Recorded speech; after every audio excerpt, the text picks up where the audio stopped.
विचार करा, जर जगाचं भविष्य किंबहुना जगाचा शेवटच काही आकड्यांमध्ये आधीच लिहून ठेवलेला असेल तर.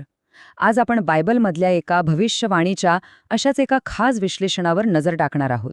एक असं विश्लेषण जे आपल्याला एका थेट आणि खरं सांगायचं तर धक्कादायक गणितीय उत्तरापर्यंत घेऊन जातं. आणि हे संपूर्ण विश्लेषण हे सगळं फिरतं फक्त एका अपूर्णांकाभोवती. हो, एक आकडा जो या विचारसरणीनुसार मानवतेचं भविष्यच ठरवतो. आणि तो आकडा आहे 2/3. 2/3 हा काही छोटा आकडा नाहीये. या विश्लेषणाप्रमाणे आपण कोणत्या तरी शहराबद्दल किंवा देशाबद्दल बोलत नाही आहोत. आपण बोलतोय थेट संपूर्ण जगाच्या लोकसंख्येबद्दल. तर मग प्रश्न हा आहे की इतका मोठा, इतका धक्कादायक दावा येतो तरी कुठून? बरं, या सगळ्याचा पाया आहे बायबलमधील फक्त एक वचन. हो, फक्त एकच वचन, ज्याला काहीजण कपातीची भविष्यवाणी असं म्हणतात. हे आहे ते वचन, जकर्याच्या पुस्तकातलं अध्याय 13 वचन 8. हे एकच वाक्य या संपूर्ण विश्लेषणाचा आधारस्तंभ आहे. जणू काही याच एका वचनावर ही संपूर्ण विचारसरणी उभी केली गेली आहे. आणि इथेच या विश्लेषणाचा खरा रोख स्पष्ट होतो. या विचारसरणीनुसार हे वचन म्हणजे काहीतरी प्रतिकात्मक किंवा रूपक नाही, तर ही एक अक्षरशः घडणारी घटना आहे, जी बायबलमध्ये वर्णन केलेल्या अंतिम काळाच्या म्हणजे त्या महाकलेश युगाच्या आधी घडणं अनिवार्य आहे. पण असं काही प्रत्यक्षात कसं घडू शकतं? म्हणजे जगाची 2/3 लोकसंख्या कमी कशी होऊ शकते? बरं, ह्याचं उत्तर हे विश्लेषण जोडतं प्रकटीकरणाच्या पुस्तकातील 3 महाभयंकर घटनांशी. या व्याख्येनुसार या घटना अशाच कशाही घडत नाहीत, तर त्यांचा एक ठरलेला क्रम आहे. सुरुवात होते 4थ्या शिक्क्याच्या तुटण्याने, त्यानंतर येतात पहिले 4 कर्ण आणि मग सगळ्यात शेवटी येतो 6वा कर्ण. या प्रत्येक घटनेमागे किती मोठा विनाश दडलेला आहे याची कल्पना करा. म्हणजे आपण बोलतोय युद्ध, दुष्काळ आणि साथीच्या रोगांबद्दल, मोठ्या प्रमाणावर होणाऱ्या पर्यावरणाच्या नाशाबद्दल, आणि एवढंच नाही तर चक्क 20 कोटी घोडेस्वारांच्या एका अलौकिक सेनेबद्दल. आणि आता आपण या विश्लेषणाच्या सर्वात रंजक भागाकडे वळूया.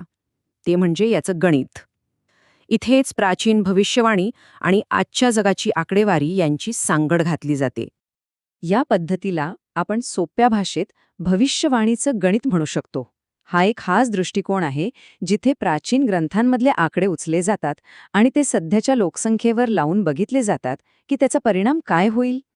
तर मग पाहूया हे गणित नेमकं कसं काम करतं. सुरुवात होते जगाच्या सध्याच्या लोकसंख्येपासून, जी साधारणपणे 8 अब्ज मानली जाते. आता बघूया त्या 3 विनाशकारी घटना ह्या आकड्याचं काय करतात. सर्वात आधी येतो 4था शिक्का. भविष्यवाणी सांगते की यामुळे पृथ्वीवरची 1/4 लोकसंख्या संपेल. आता 8 अब्जाचे 1/4 किती होतात? बरोबर, तब्बल 2 अब्ज लोक. म्हणजे बघा, एकाच घटनेत जगाची लोकसंख्या थेट 8 अब्जावरून 6 अब्जावर येते. पण विनाश इथेच थांबत नाही. पुढे पहिले 4 करणे वाचतात आणि त्यामुळे उरलेल्या लोकसंख्येचा म्हणजे त्या 6 अब्ज लोकांचा 1/3 भाग नष्ट होतो. म्हणजे आणखी 2 अब्ज लोक.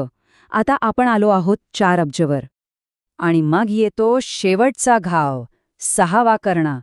यामुळे उरलेल्या 4 अब्ज लोकांपैकी आणखी 1/3 म्हणजे जवळपास 1.3 अब्ज लोक मृत्युमुखी पडतात.